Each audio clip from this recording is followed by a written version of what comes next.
Assalamualaikum warahmatullahi wabarakatuh. Kami kelompok 8 yang beranggotakan Maulida Korea Inayah, kemudian Ari Firmansyah Hamid, dan juga ada Muhammad Syaif Izzul Al-Islam akan menjelaskan terkait mediasi. Nah, sebelum kita ke pembahasan yang lebih mendalam seperti prinsip mediasi, macam mediasi, jenis sengketa dan segala macamnya, kita harus tahu dulu nih arti dari kata mediasi itu apa gitu. Nah, kalau kita lihat dari makna bahasanya atau etimologinya, itu diambil dari bahasa Latin yang maknanya itu berada di tengah atau mediar. Nah, sehingga hal ini menunjukkan bahwa peran orang ketiga atau yang dikenal dengan mediator ini sebagai penengah dalam penyelesaian persengketaan. Nah, kalau dilihat dari Kamus Besar Bahasa Indonesia atau KBBI, itu makna mediasi itu adalah proses pengikutsertaan pihak ketiga dalam menyelesaikan permasalahan atau persengketaan sebagai penasehat. Nah, kemudian mediasi ini juga diatur di dalam Peraturan Mahkamah Agung Republik Indonesia Nomor 2 Tahun 2003 Pasal 1 Ayat 6, yang mana mediasi ini adalah penyelesaian sengketa melalui proses perundingan para pihak yang dibantu oleh mediator. Nah, kalau kita ambil dari garis besarnya, mediasi ini itu adalah penyelesaian masalah yang membutuhkan orang ketiga dalam menyelesaikan suatu permasalahan. Nah, yang mana orang ketiga ini dikenal sebagai mediator. Nah, salah satu prinsip dari mediasi ini adalah mediator ini harus bersifat netral. Dia tidak boleh berpihak pada salah satu pihak yang sedang bersengketa atau bermasalah kayak gitu. Nah, kemudian di dalam mediasi ini juga tidak boleh memaksakan untuk memberikan sebuah putusan gitu. Untuk mungkin hasilnya harus kayak gini itu tidak boleh. Jadi tetap kita menengahi kedua belah pihak ini, dan keputusannya ya tetap ada pada para pihak ini gitu. Mungkin untuk pembahasan prinsip dan macam-macam mediasi akan dijelaskan setelah ini. Mungkin dari saya cukup sekian. Terima kasih. Assalamualaikum warahmatullahi wabarakatuh. Nah, di sini saya akan melanjutkan pembahasan mengenai konsep dasar mediasi. Nah, pada kesempatan kali ini saya akan membahas mengenai jenis-jenis mediasi. Nah, secara umum mediasi itu dibagi menjadi dua bagian, yaitu yang pertama adalah mediasi dalam pengadilan, dan yang kedua adalah mediasi di luar pengadilan. Untuk pembahasan pertama, kita akan membahas mengenai mediasi di pengadilan. Nah, pada dasarnya, cikal bakal mediasi di pengadilan ini sudah ada dalam ketentuan 130 HIR, di mana di sana disebutkan bahwa jika pada hari yang telah ditentukan kedua belah pihak datang, maka pengadilan negeri mencoba dengan perantara ketuanya akan mendamaikan mereka. Nah, kemudian jika perdamaian yang demikian itu terjadi, maka pada waktu sidang dibuatkan sebuah akta dengan nama kedua belah pihak dan diwajibkan untuk mencukupi perjanjian yang dibuat.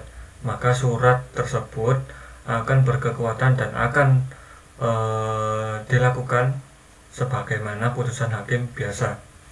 Nah, dalam perkembangan selanjutnya, ketentuan ini mengalami beberapa perubahan, diantaranya seperti Surat Edaran Mahkamah Agung Republik Indonesia Nomor 1 Tahun 2002, kemudian juga dirubah kembali dalam Perma Nomor 2 Tahun 2003, kemudian juga Perma Nomor 1 Tahun 2008, dan yang terakhir adalah Perma Nomor 1 Tahun 2016. Nah, Perma Nomor 1 Tahun 2016 inilah yang menjadi dasar hukum atas pelaksanaan mediasi di pengadilan hingga saat ini.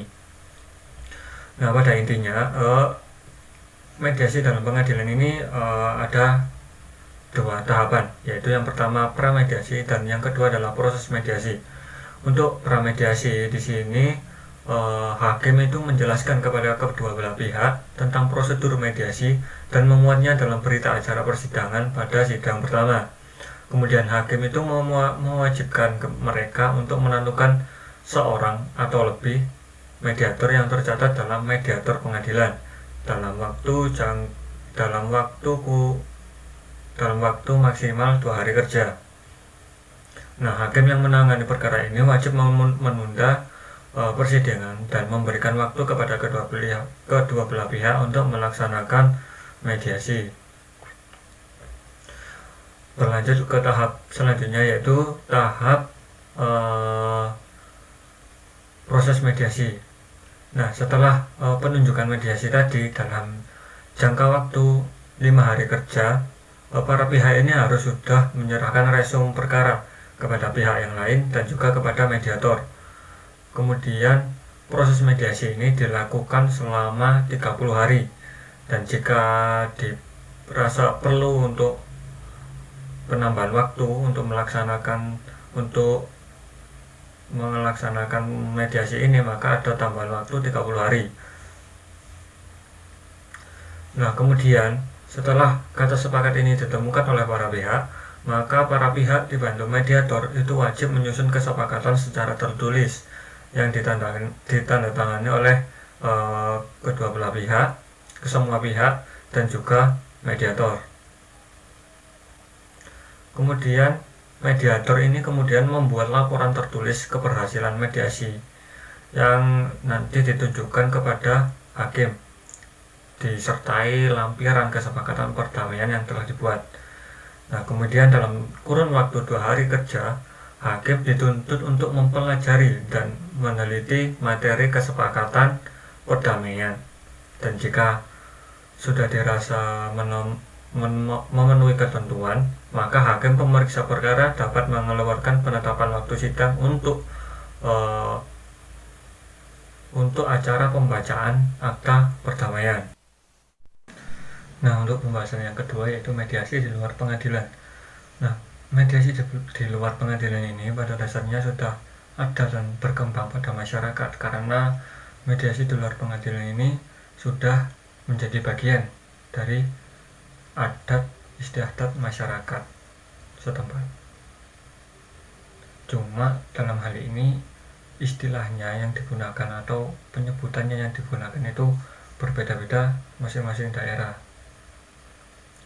Seperti contohnya seorang kepala adat atau ketua adat itu menjadi penengah atas permasalahan yang tengah dialami oleh warganya.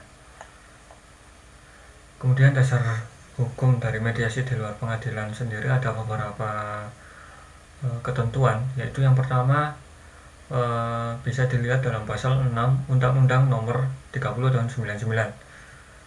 Di situ mengatur tentang tata cara mediasi di luar pengadilan. Ketentuannya secara rinci bisa dibaca di makalah, sudah kami sertakan. Kemudian juga dalam pasal 58 dan pasal 60 Undang-Undang Nomor 48 tahun 2009 tentang kekuasaan kehakiman, di mana di sana juga disinggung mengenai penyelesaian sengketa melalui mediasi di luar pengadilan, yang pada intinya mediasi di luar pengadilan ini diawali dengan pendaftaran kasus kepada lembaga mediasi. Nah, pendaftaran ini dilakukan oleh salah satu pihak atau pihak lain yang mempunyai hubungan hukum dengan pihak yang akan dimediasi tersebut secara langsung.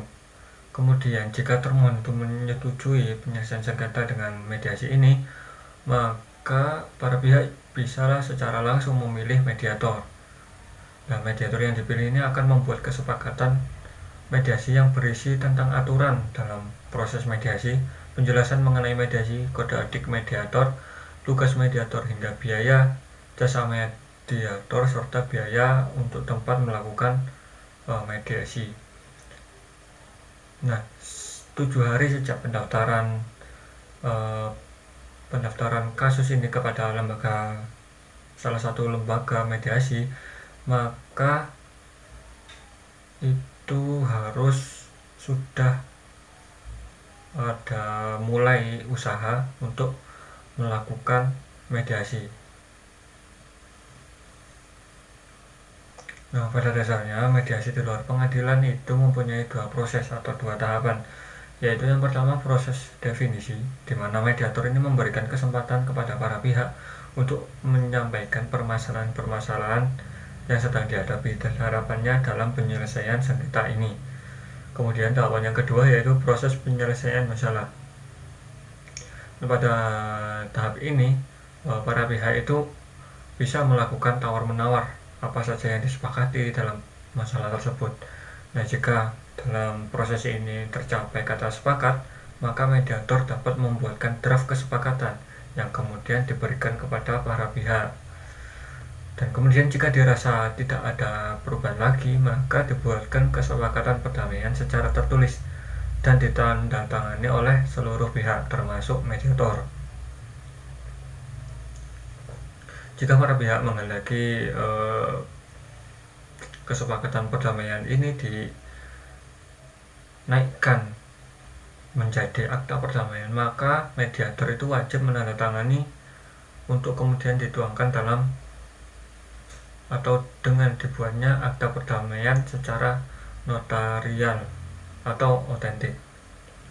Nah, untuk pengangkatan agar kesepakatan perdamaian ini menjadi akta otentik atau akta perdamaian itu bisa dilakukan dengan cara mengajukan gugatan yang dilampiri oleh naskah atau dokumen kesepakatan perdamaian, dan kesepakatan perdamaian itu merupakan hasil perundingan para pihak dengan dimediasi atau dibantu oleh mediator bersertifikat. Jadi Assalamualaikum warahmatullahi wabarakatuh. Jadi selanjutnya saya akan menjelaskan tentang jenis sengketa dalam mediasi. Nah, perkara atau sengketa perdata yang diajukan ke pengadilan wajib terlebih dahulu diupayakan penyelesaiannya melalui mediasi, terkecuali hal-hal lain, diantaranya A.